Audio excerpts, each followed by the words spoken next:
One of the most important aspects of buying and selling a house is the home inspection process.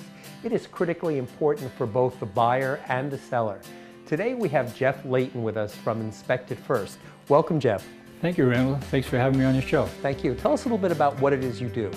Well, the property inspection process is pretty extensive. There's over 500 items typically in a home that I'll inspect.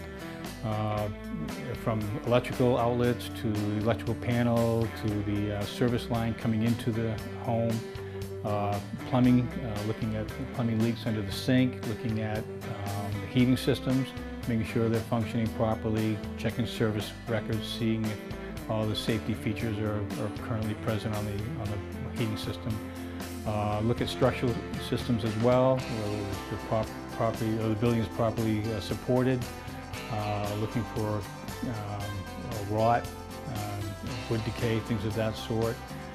Looking at the roof structures, looking at the exteriors. Exteriors are very important. You want to keep the skin of the house in good shape. If there's trim missing, or if there's flashing missing, or things like that, or the roof is in bad shape, then you want to point those things out to your client.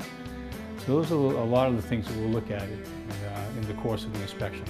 Well, using Inspect It First gave me the confidence when it came to looking at buying a house. Our home is the largest purchase that I'll make in my life for my family, and having the confidence that someone with the knowledge of Jeff and Inspect It First to go through the house prior to signing on the dotted line was very, very important.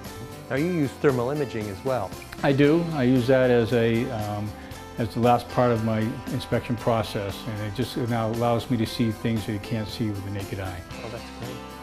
Good. Any suggestions or tips that you could share with the homeowner, things that we should be aware of? Well, I think the benefit of doing a pre-inspection is that it gives you the information you need to decide what direction you want to go in.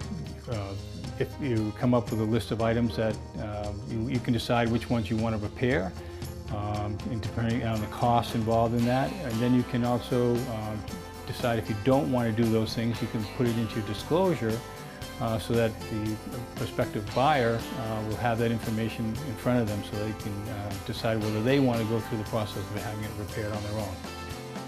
Well, that's really helpful, Jeff. Thank you. All right, thanks a lot. Good. Buying and selling a house is a little bit like a puzzle. It's really hard to see what it is you're getting and doing. Jeff really helps you see at Inspect It First what you're getting into, and it's really important. Simon says, call Jeff at Inspect It First. I have, and it works.